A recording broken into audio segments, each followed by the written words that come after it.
es ingeniero mecánico eléctrico, maestro en ciencias con especialidad en ingeniería ambiental por la Facultad de Ingeniería Civil de la Universidad Autónoma de Nuevo León.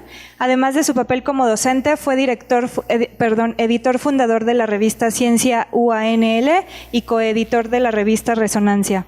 Actualmente es responsable de la revista Ingenierías y tiene en su haber varios reconocimientos y obras publicadas tanto en el ramo de la ingeniería como en la literatura. Vamos a recibirlo con un fuerte aplauso, por favor.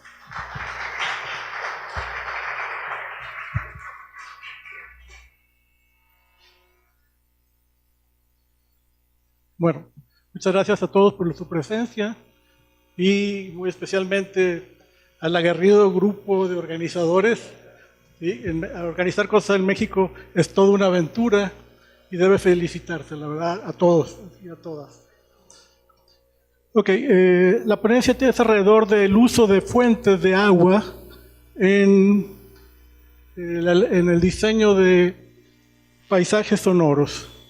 Y hay que acordarnos que el diseño clásico de acústica es un diseño descontextualizado en el cual se estudia el comportamiento del sonido de una fuente, un receptor, y se olvidan cantidad de cosas. Los egresados de acústica que empiezan a trabajar o aprenden que no se puede abordar todos los problemas de esa manera, o fracasan. Y tarde que temprano desarrollan con los años la habilidad de diseñar en un contexto amplio.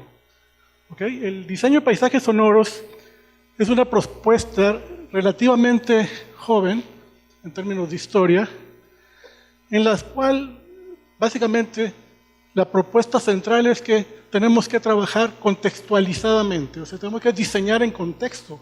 Un diseño en una circunstancia va a provocar ciertas cosas y en otras cosas. Entonces, a partir de eso, ¿sí? Uno debe aprender a ser culto, no nomás en acústica, sino ser culto. Y eso es muy difícil de educar en la adolescencia. O sea, hay muchos sesgos en el concepto de cultura, etc. Pero bueno, si vamos a diseñar cosas con agua, debemos tener claro que la gente debe interpretar y, consciente o inconscientemente, va a interpretar el agua, le va a dar significados, va a agregarle valores agregados, etc. Y entonces debemos siempre empezar de cosas un tanto triviales en apariencia, pero importantes cuando va uno a diseñar.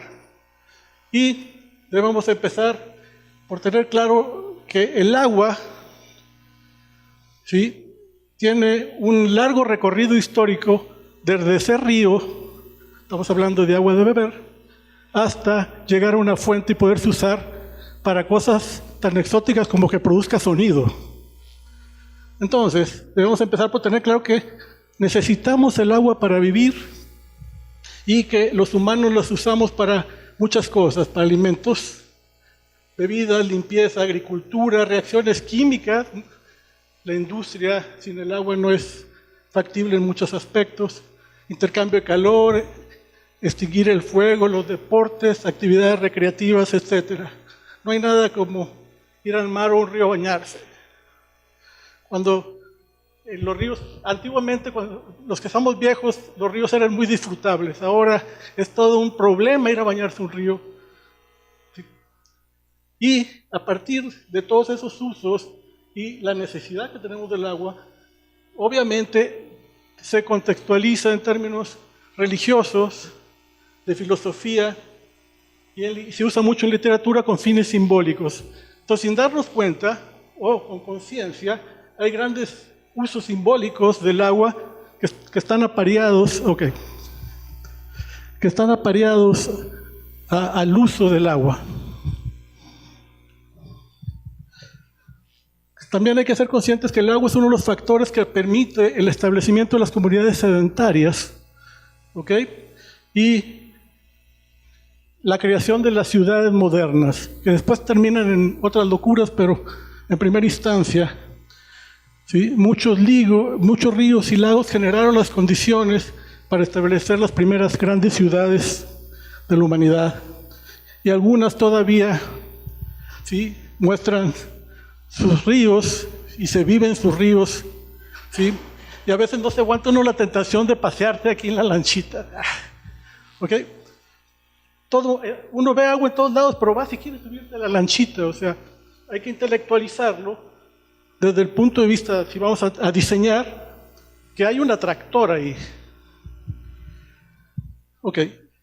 El río solo, obviamente, tiene grandes limitantes geográficas y obviamente, si se quería seguir desarrollando ciudades, se tuvo que ir avanzando y se genera todo el desarrollo de la ingeniería hidráulica que va a generar presas, acueductos, red de distribución y fuentes de agua que se pueden acomodar en lugares que a lo mejor no son tan propicios en forma natural, sino que los humanos vamos generando más espacios y eso permite que la humanidad crezca. Y cuando tenga el límite esto, la humanidad va a tener un límite también. La gente se va a empezar a matar por el agua, si no se hace una buena ingeniería. Ya ha pasado en la historia de la humanidad. Ok, las primitivas fuentes de agua, ¿sí? Son lugares en el centro de las ciudades, lugares en el centro de las ciudades para abastecer agua a la gente, que no tuvieran que ir hasta el río. Y se convertían en forma natural en atractores sociales. ¿Sí? Esta es aquí en la Ciudad de México, una foto antigua de Salto de Agua, de la fuente Salto de Agua. Sí, todo estaba el acueducto. Y si uno ve fotos de la época, se peleaba entre los animales y los hombres para el agua. Mucha gente llevaba sus animales para darles agua. ¿Sí? Esto es en San Luis Potosí, es muy famosa esa caja de agua también. Otra fotografía, ¿sí? Y la gente iba a lavar también, y otros se quejaban porque unos estaban lavando donde iban a ir a agarrar agua para tomar. O sea, está relacionado con política el agua, obvio. En la Edad Media, sí, la cultura islámica empezó a utilizar el agua en edificios privados y públicos, y combinando utilidad y belleza, empieza a ser un valor agregado, a ser un objeto arquitectónico, entonces prolifera por el mundo, y artistas y arquitectos renacentistas llevaron a algunas de las más rebuscadas obras, sí, y esculturas que uno va a visitar ahí y le tira unas moneditas y cosas de esas. Sé que es increíble, pero aunque uno dice, no es razonable, no me hace, tira una monedita. ¿Sí? O sea, hay una vida alrededor de esto. Obviamente, tenían grandes problemas de calidad de agua, entonces tuvo que llegarse a la modernidad y con todo el advenimiento y el crecimiento del concepto de salud pública, se mejoran los sistemas de distribución. Y muchas de esas fuentes antiguas actualmente son objetos de decoración. Salto de Agua ya sin el acueducto, ¿sí? Y creo que en uno de los últimos terremotos se quedó un poco dañada, ¿verdad? No la he ido a ver, pero me dijeron. Me dijeron en internet. Bueno, actualmente tenemos una ventaja. Las fuentes de agua ya son independientes del río, gracias a toda la ingeniería hidráulica, ¿sí? Y ya no necesito un flujo de agua para estarlo alimentando. Yo puedo tener un circuito cerrado hidráulico, ¿sí? ¿Qué significa? Abajo de la fuente o aquí tengo el agua y nomás tengo una bomba que le está dando vueltas y la alimento con poquita agua nueva para que la que se evapora. Estoy acostumbrado a los que se ponen aquí. ¿Sí? También actualmente es muy común en muchas ciudades que estas fuentes sean iluminadas y que sea un show de luces y música. O sea, es va creciendo todo el concepto alrededor de las fuentes. Ok, como un ejemplo nada más de un uso de las fuentes en un paisaje sonoro, y lo tenía ahí cerca en mi ciudad, para presentar esta ponencia, hicimos unas observaciones y mediciones en el Paseo Santa Lucía, que está en el centro de la ciudad de Monterrey y que lleva el centro de la ciudad, que está de este lado, a un parque, ¿sí? Importante en la ciudad, que es un rescate de una antigua fundidora que lo vuelve en un centro social en cierta medida.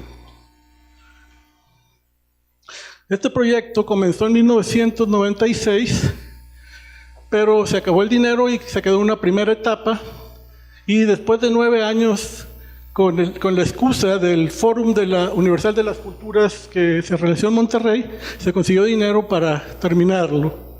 Y se inauguró el 15 de septiembre de 2007 en el marco del Fórum de las Culturas, que fue una feria internacional, ¿sí? Bastante polémica,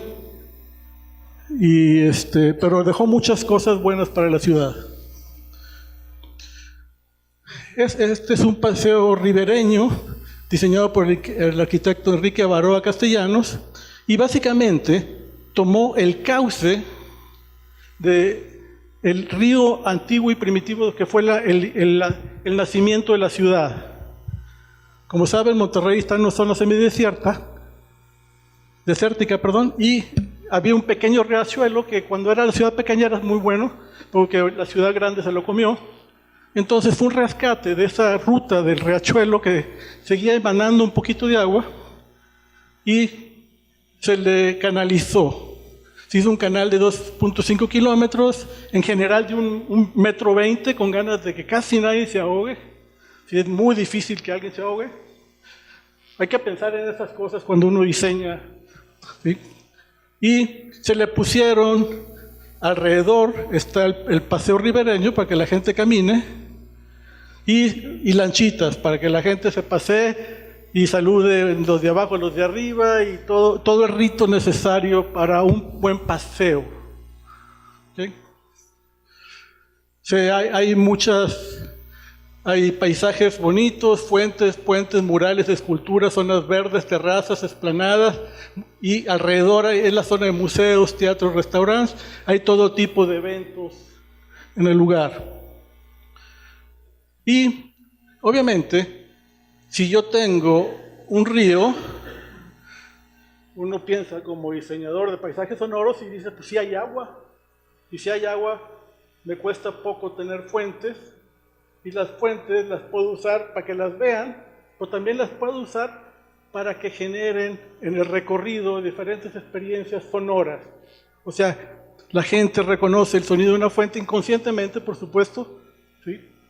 Y vamos teniendo diferentes paisajes dependiendo del tipo de fuente a lo largo de eso. ¿Por qué diferentes tipos de fuentes?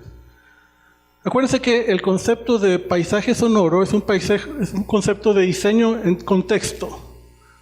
Y entonces dices, ¿para quién estoy diseñando? Y ahí está el contexto. Las personas que pueden ir allí son muy variadas, y yo no quiero que se convierta en un lugar de puros niños, o de puras parejitas de novios, o de puros ancianos. Yo quiero tener un amplio espectro de usuarios de ese paisaje. Y entonces, una de las cosas principales cuando diseño uno contextualmente es que uno debe tener claridad de tu público o de tus oyentes, digamos así, y tengo que crear variabilidad sonora, porque si no la gente va a recorrer un lugar que siempre se oye igual y va a ser aburrido. ¿Muy bien? Entonces el concepto de diseño tiene que ver con diferentes clientes y no aburrirlos para que quieran volver. Si se aburren, no, vuelven muchos de ellos. Y va a haber gente que siempre va a volver a un cierto lugar. Los que quieren un lugar silencioso, los que quieren ruido blanco, que predomine el ruido blanco para relajarse, pensar, etc. Y hay otros que quieren ruido más escandaloso, hay de todo. Además de las fuentes de agua, en ese lugar, por supuesto, hay sistemas de audio, personas que pasan el paseo, sonido del motor de los barcos. Si quiero barcos, pues va a haber un sonido también. Voy a mover agua y voy a purificarla, hay bombas que hacen sonido también. Y de repente, como es un lugar abierto y público, hay muchos eventos y hay que ver cómo controlar la zona de eventos para que esos que están gritando con los niños, están bien contentos, no afecten a las otras zonas.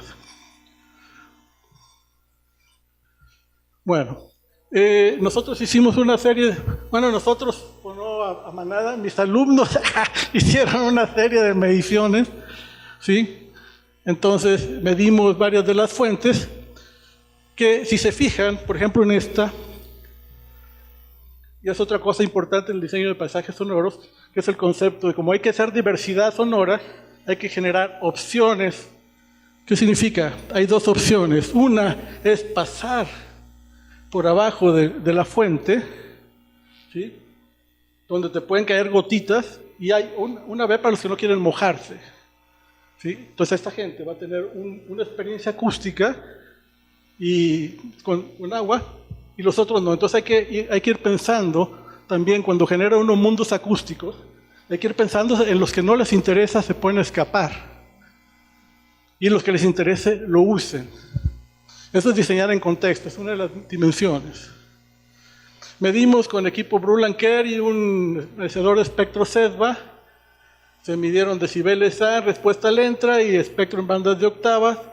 Las mediciones se hicieron siempre que fue factible a 1 metro del borde de las fuentes, que es generalmente la gente pasa a esta distancia. Muy cerquita les da miedo, más lejos no sienten el agua tan cercana. Están los resultados, diferentes tipos de fuentes, y el rango fue entre 60 y 81.7 decibeles, ¿okay? Y el espectro fue relativamente medio plano, muy típico de ruidos blancos, ¿okay? Y también aquí hubo influencia del ruido de tráfico exterior, sobre todo en las bajas frecuencias. Estamos hablando de un tráfico que no se ve, un ruido permanente en la ciudad que está, si uno se sube 5 pisos, lo oye, y cosas por el estilo. Ok, obviamente hay fuentes que tienen nivel de sonido muy bajo y su función es visual, y que se vea el agua, y que los niños toquen el agua. Pero hay fuentes que tienen niveles más fuertes y su función es acústica, o tener variabilidad sonora, no oír siempre lo mismo, ¿sí? Y en algunos casos ayudar a enmascarar sonidos indeseables. ¿Ok? Entonces, si yo voy a las estrategias para el uso de fuentes de agua en el diseño de paisajes sonoros, primero siempre tengo que cuestionarme qué tipos de paisajes voy a ofrecer, ¿sí? Si va a haber turistas, empleados a la hora de descanso, jóvenes de escuelas, madres con niños, ¿sí? Y hay que asegurarse de tener un espacio para cada uno, hay que darle su lugar y la manera de escapar los que no se interesen. Los que hayan ido a Disneylandia, ¿sí? La próxima vez que vayan como acústicos y van a aprender muchas cosas, muchas mañas ahí. No es más que una serie de paisajes sonoros uno tras otro, y cómo los separan es bien interesante. Obviamente casi nunca publican eso ellos, no dicen el cómo. Pero hay 1 o 2 ex empleados de Disney que han sacado algo de esa información. Hay mucho diseño ahí. Ok, entonces el diseño de paisaje sonoro, una vez más, es un diseño en contexto, no es solo acústica. Ok, y hay una serie de factores. Yo puedo diseñar un paisaje acústico para imitar un ambiente natural. Yo puedo generar un paisaje de campo en medio de la ciudad, siguiendo obviamente que parezca un campo. Puedo crear un entorno que representa una opción de estar o transitar de personas. Hay gente que les gusta ir a hacer yoga, pues tienes que pensar qué sonido es bueno para el yoga. Y hay gente que va para hacer movida de su cotidianidad. La vida cotidiana moderna es tremendamente agresiva y queremos ir a sorprendernos. Entonces tenemos que pensar que hay gente que, si le ponen la opción de que haya un ruido que te sorprenda o que salga un hipopótamo como en Disney, aunque sea de robots, va a haber gente que le va a interesar, otros no, por supuesto. Entonces debo crear opciones para que los oyentes platiquen, lean, tengan actividades sin audio, eventos de audio, porque a lo mejor voy a hacer un pequeño concierto para relax, para ejercitarse, en este caso el paisaje sonoro está en los auriculares, para deportes, niños, etc. Debo generar procedimientos. Si yo quiero generar un espacio sonoro, sobre todo cuando estoy en ciudades, tengo que generar los métodos para aislar la ciudad y que la gente se crea que no está en la ciudad, aunque sea por un instante. Es como el cine, ¿sí? La clave es que sientan que están en la película, aunque de repente reaccionen, pero la película los vuelve a atrapar, y para eso es el aislamiento entre salas y la oscuridad. Acá no. Acá tenemos que cuidar la distancia fuente-receptor, el aislamiento de sonidos no deseados, barreras sonoras y visuales. Ojo, las barreras visuales sí afectan en la percepción acústica. Entonces, si tienes una base de aviones militares y hay una colonia habitacional cerca y pones árboles para que no vean el avión despegar, el número de quejas disminuye, porque no ves al enemigo. Si ves al enemigo, lo vas a querer atacar. Entonces, hay cosas que dices, bueno, no quité por completo el ruido de afuera. No, pero no ves la fuente. Y esto ayuda para el concepto de aislamiento. Puedo tener sistemas de audio y música de fondo en ciertas regiones. Incluso puede uno ser tan necio de poner árboles y poner pajaritos de mentiras, que la gente ande buscando los pájaros que no están ahí, pero no le hace. Inclusión de fuentes de sonido icónicas. Por ejemplo, si estás en el DF, pues a lo mejor pones un organillero, ¿por qué no en un cierto pedazo ahí? ¿Por qué? Porque vas a despertar una cierta zona de la interpretación cerebral. Entonces, hay que tener cuidado en el uso de las fuentes ruidosas y las no ruidosas, ¿sí? Acuérdense que para los sonidos de cascada y de ruido sí ayudan a la relajación. Entonces muchas veces esto puede ser una fuente totalmente artificial. Esto de hecho es artificial. Pero si se diseña bien, estás recreando un aspecto. O sea, no es un río, hay un sistema de circulación. No está en este lugar, ese es otro lugar. Bueno, vamos a ver aquí. Tenemos aquí, en ambientes urbanos ruidosos, las fuentes de agua pueden ser útiles porque generan cierta capacidad de enmascarar ciertos sonidos. No. Bueno, ahí era un audio, perdón. No, yo creo que en la transferencia de una máquina a otra. Bueno, aquí, en esta fuente, ¿sí? Ahorita veo si viene más adelante, pero aquí hay una calle. Y la fuente funciona muy bien para eso. Si está más adelante lo vamos a ver, si no les platico que habiendo niños aquí, pasa un carro acá y los niños no voltean.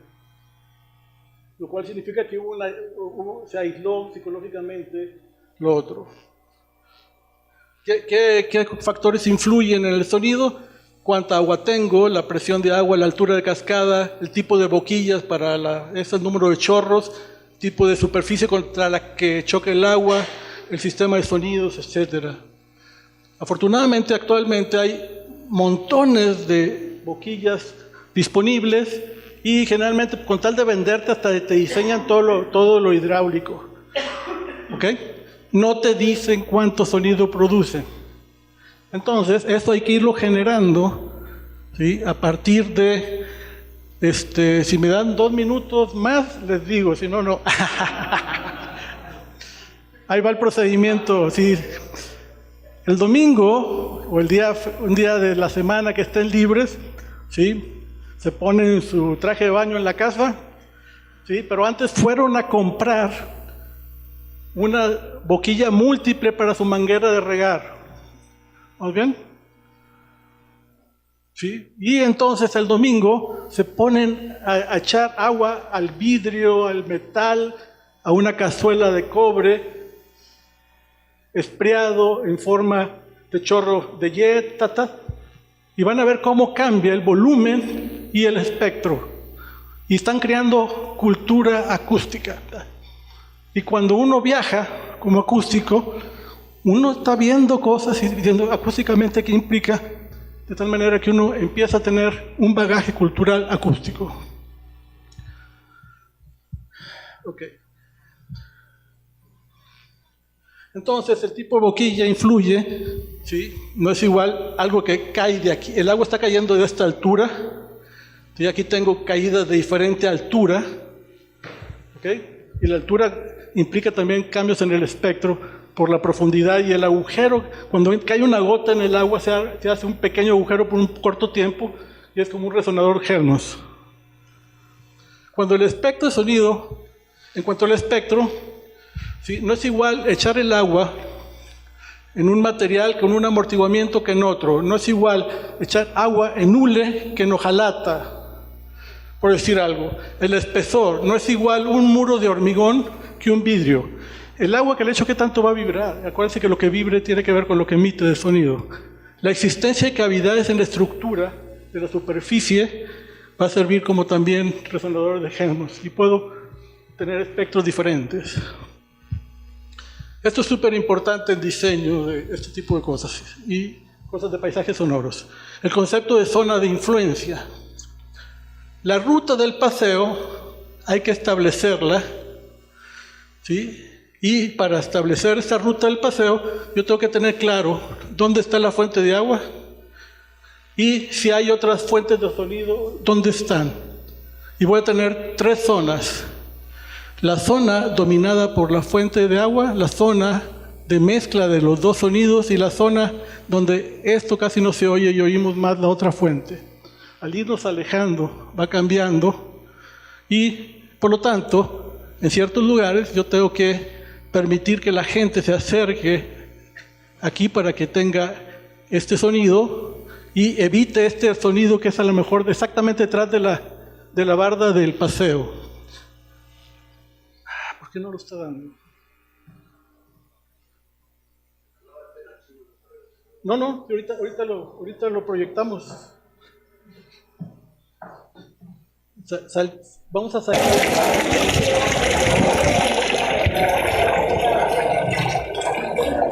es la zona de la fuente. La zona de mezcla. Y ya no se oye la fuente. Son españoles y hablan como todos los latinos, hablando fuerte. Ok, continuamos. Entonces, simplemente mientras más cerca, entonces uno debe diseñar la ruta de caminar según lo que quiera uno que escuche, o dar opciones, con ruido o sin ruido, porque hay gente que a lo mejor no quiere pasar cerca de la. Si quieren leer más sobre esto, ahí en la memoria va a estar. Este artículo es muy bueno y habla más en detalle esto de las zonas. Hay que acordarnos que no todas las gentes buscan silencio. ¿Sí? El silencio en exceso a algunas personas les resulta dañino cerebralmente. Hay gente que cae en problemas serios de desesperación. Entonces, acuérdense que la bioquímica humana no es igual en todos. Y lo que para unos es beneficioso, para otros puede ser una pesadilla. Entonces, como hay gente que busca silencio y otros que no, siempre hay que dar escapatorias. Otra cosa importante, si yo tengo mi paseo, ¿sí? Yo tengo que evitar que el ruido de alrededor, por ejemplo, estas son casas, habitaciones, ¿sí? Esta gente puede molestar a estos y estos pueden molestar a estos otros. Entonces tenemos que checar las barreras. En el caso de los ríos hay una cosa importante. Con el tiempo y las crecientes se van haciendo hondonadas y ya tienes un desnivel natural. Simplemente hay que aprender a utilizarlo, porque ese desnivel natural es parcialmente una barrera. Fíjense también en esto. Aquí no hay fuente, aquí hay fuente. La gente está por acá. Esa es una fuente. Entonces, o sea, las fuentes son lugares donde la gente se detiene dentro de un recorrido, ¿sí? En parte por el agua, pero también el sonido va a jugar, ¿sí? Puede ser más atractiva o menos atractiva, ¿sí? Entonces tengo aquí una fuente y aquí hay una barrera, ¿sí? O sea, está el desnivel más una barrera, ¿sí? Para evitar que haya un problema entre estas dos regiones. Si se fijan, estamos en el centro de una ciudad, ¿sí? Y bien manejado se puede generar una sensación de no estar en el centro. No quiere decir que la gente, es como en el cine, sabemos que estamos en el cine, pero estamos dispuestos a aceptar que estamos en la película. Y esto es lo que vamos a vender como diseño.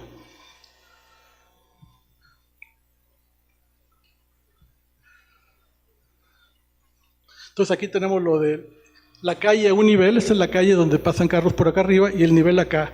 Y en este caso se evita que pasen muy rápido para que no haya un nivel muy alto, pones unas boyas, unas cosas así, y entonces se aísla bastante bien. Comentarios finales. Para parques urbanos y paseos, el uso de fuentes de agua puede ser un elemento útil en el diseño del paisaje sonoro. Nada más un elemento, hay que diseñar multifactorialmente. Las fuentes de agua, dependiendo de su tipo, permiten crear espacios para diferentes usos, desde relajación hasta lúdicos. Actualmente no es tanto problema esto, pues hay gran variedad de esos. Fíjense, ellos van mojándose en esta fuente. Por acá está la pasada para los que no quieren mojarse. Pero es bien agradable pasar ahí, porque es el sonido más las gotitas, más la aventura. ¿Vamos bien? Eso es diseño en contexto. Tú tienes que generar una sensación más allá, que permita desaburrirse de solamente caminar. Y hay espacios para todos. Hay competencias de natación, la gente va a pasear, otros van a la lanchita, otros van a noviar, a pasear a sus hijos. Hay que pensar en todos. Y es importante destacar que el uso de un canal con agua como eje, en este tipo de lugares, el uso del nivel como barrera visual y acústica es necesaria, y el uso de las fuentes de agua pueden ser la cereza del pastel. Esta fuente tiene mucho éxito, es un crisol de una antigua acerera que había ahí, es un crisol grande, y realmente en vivo y con el sonido del agua cayendo es bastante impresionante. Muchas gracias.